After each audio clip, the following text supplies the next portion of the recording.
नमस्कार। Down the memory lane के इस एपिसोड में आप सभी का स्वागत है।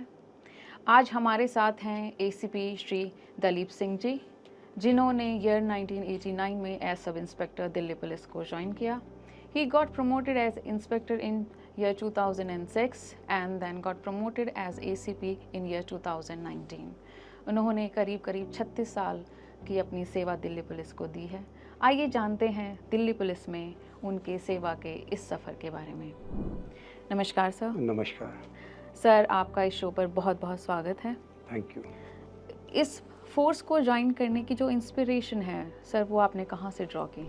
इंस्पिरेशन के बारे में मैं बताऊंगा कि मेरे फादर चाहते थे कि पुलिस में वो आए या आर्मी जाएं। जी। तो एक उनका ड्रीम था। हम्म। तो शायद वो फिर खुद नहीं जा पाए, उन्होंने सिविल जॉब ज्वाइन की, वो नहीं जा पाए। तो फिर वो ड्रीम करते थे कि मेरे बच्चे कोई तो जाएगा, मैं और मेरा भाई दोनों में से एक को पुलिस में जाना है। तो मेरा ब्रदर चला गया बाहर जी, जापान में, और मैं पुलिस में आ गया। अभी वर्तमान में आप ACP operation south east district का चार्ज देख रहे हैं। ऑपरेशंस क्या है, इसका क्या फंक्शन है? ऑपरेशंस में फंक्शंस ये है कि जो डिस्ट्रिक्ट में पुलिस होती है, थानों की पुलिस, उसके अलावा क्योंकि थाने में पुलिस बहुत बिजी रहती है, बहुत काम होते हैं जी, वर्कलोड भी होता है, तो एक स्पेशलाइज्ड यूनिट बना दी गई है। तो ऑपरेशंस के अंडर 4-5 और यूनिट आती है छोटी छोटी।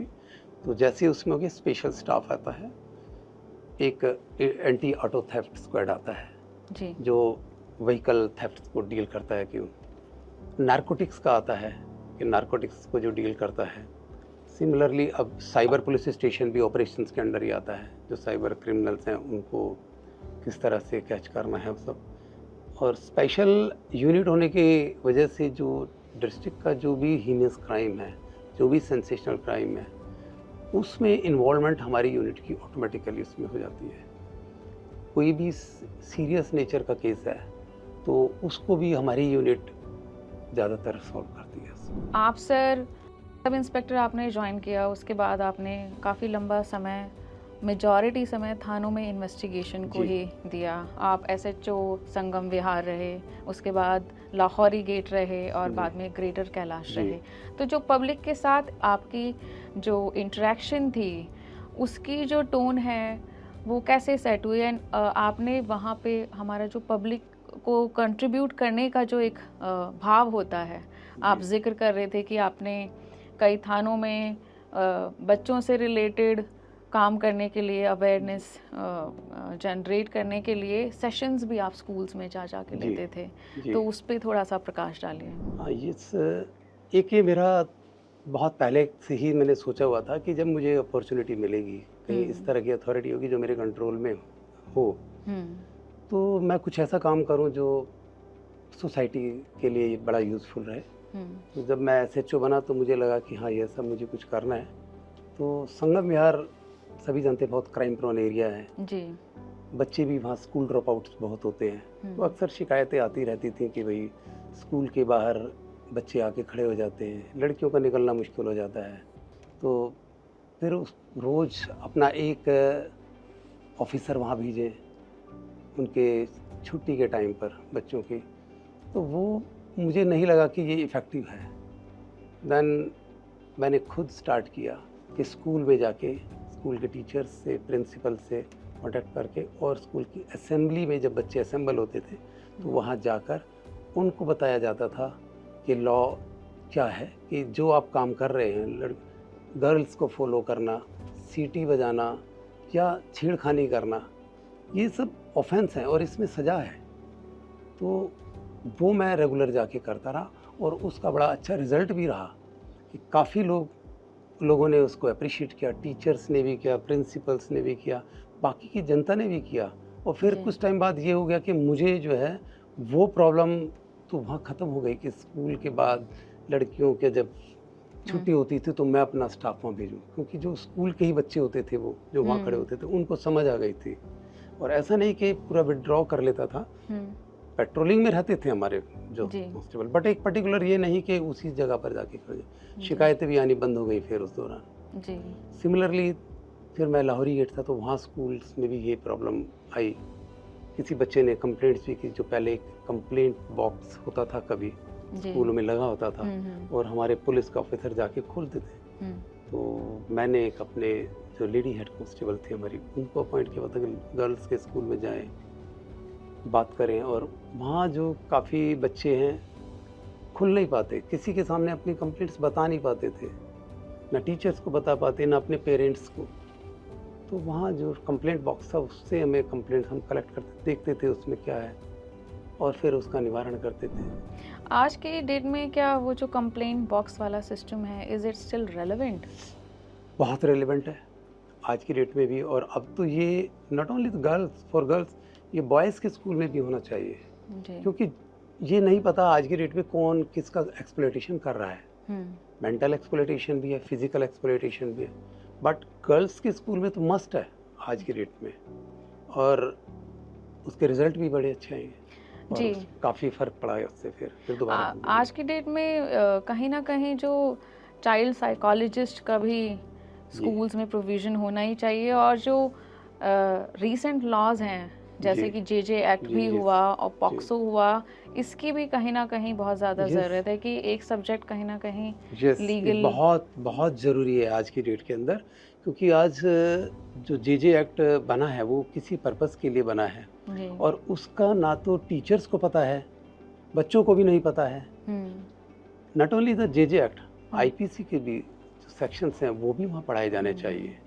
पॉक्सो एक्ट के बारे में भी पता होना चाहिए। हालांकि आज पॉक्सो एक्ट के बारे में टीचर्स को, प्रिंसिपल्स को ये पता है, क्योंकि उसके अंदर एक प्रोविज़न दे रखा है कि अगर कोई इस तरह का इंसिडेंट आता है उनके नोटिस के अंदर, बच्चे के साथ कोई सेक्सुअल हैरेसमेंट या एक्सप्लॉयटेशन का, वो नहीं इंटीमेट करते हैं, पुलिस को इन्फॉर्म करते हैं, तो वो लायबल है, उन पनिशमेंट है जी। तो और उस एक्ट के बारे में न्याय संहिता जो नई आई है उसमें थोड़े और भी बना है। तो ये लॉ के बारे में बच्चों को बताना बहुत ज़रूरी है जी।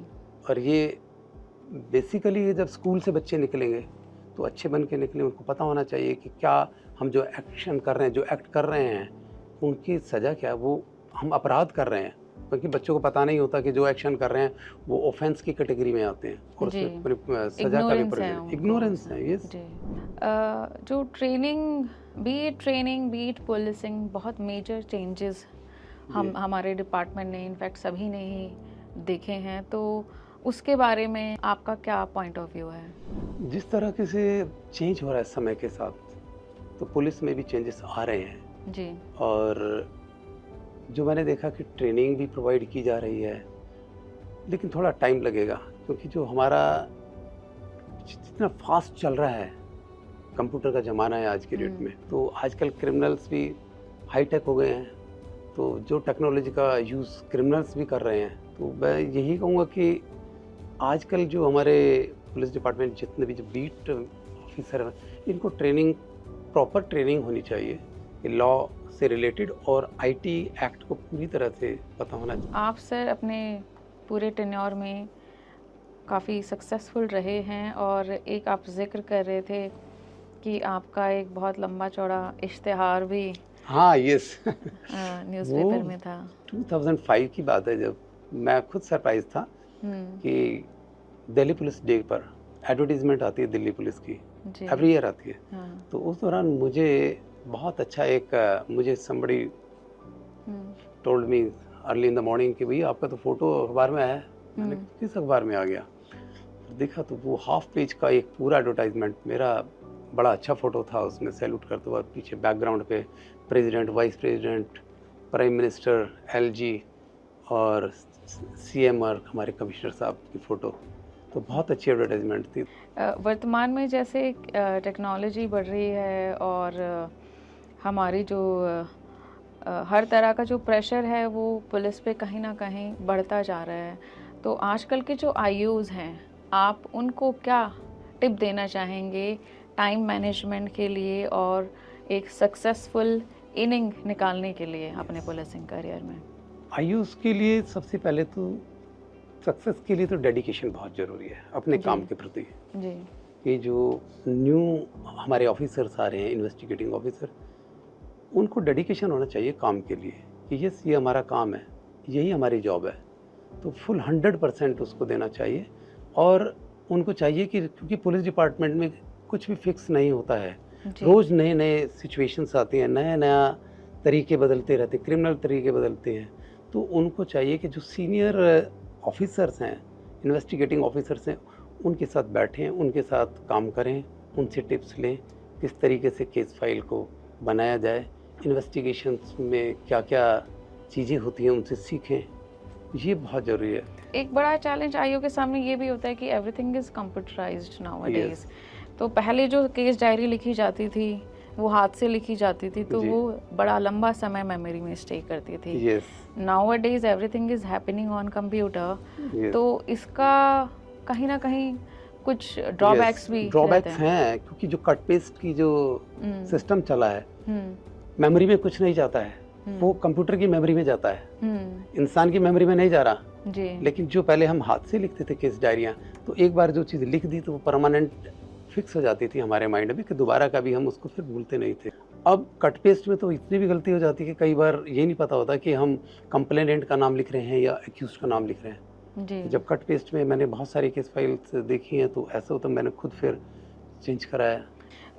आप कई जगह एसएचओ रहे, आईओ भी आप लंबे समय रहे, कोई इंटरेस्टिंग या चैलेंजिंग इंसिडेंट जो आपकी मेमोरी में अभी आता हो जो आप हमें बताना चाहें?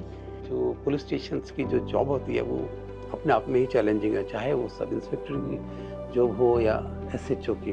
बट हाँ, एसएचओ की जॉब पर बहुत बड़े चैलेंजेस आते हैं। आपको आपके स्टाफ को भी कंट्रोल करना है, पब्लिक को भी देखना है, अपने सीनियर्स को भी अपडेट रखना है, और बहुत सारे प्रेशर दाएं बाएं के चलते रहते हैं।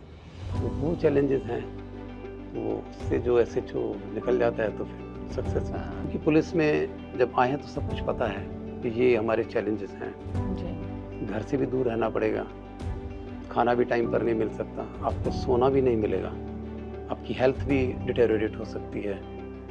तो वो सब चैलेंजेस हैं। सबसे बड़ी बात वहीं से स्टार्ट होती है। अदरवाइज क्रिमिनल्स के साथ तो भिड़ना ही अपने आप में बहुत बड़ा चैलेंज होता है जी। ये रहता है कई बार जी। आपका अब रिटायरमेंट है तो भविष्य के लिए आपने कोई प्लान किया हुआ है अभी? यस, भविष्य के लिए काम तो बहुत किया है मैंने। जैसे अब लगता है कि थोड़ा दिन, एक आध महीने थोड़ा सा रिलैक्स करेंगे, जो घर की और कमिटमेंट्स हैं फैमिली की वो पूरी करेंगे जी। सर, आज आप हमारे बीच आए और आपने अपने एक्सपीरियंस को हमारे साथ शेयर किया, आपका बहुत बहुत धन्यवाद। Thank you. और समस्त दिल्ली पुलिस परिवार आपको आपके भावी भविष्य की बहुत बहुत शुभकामनाएं देता है। Thank you.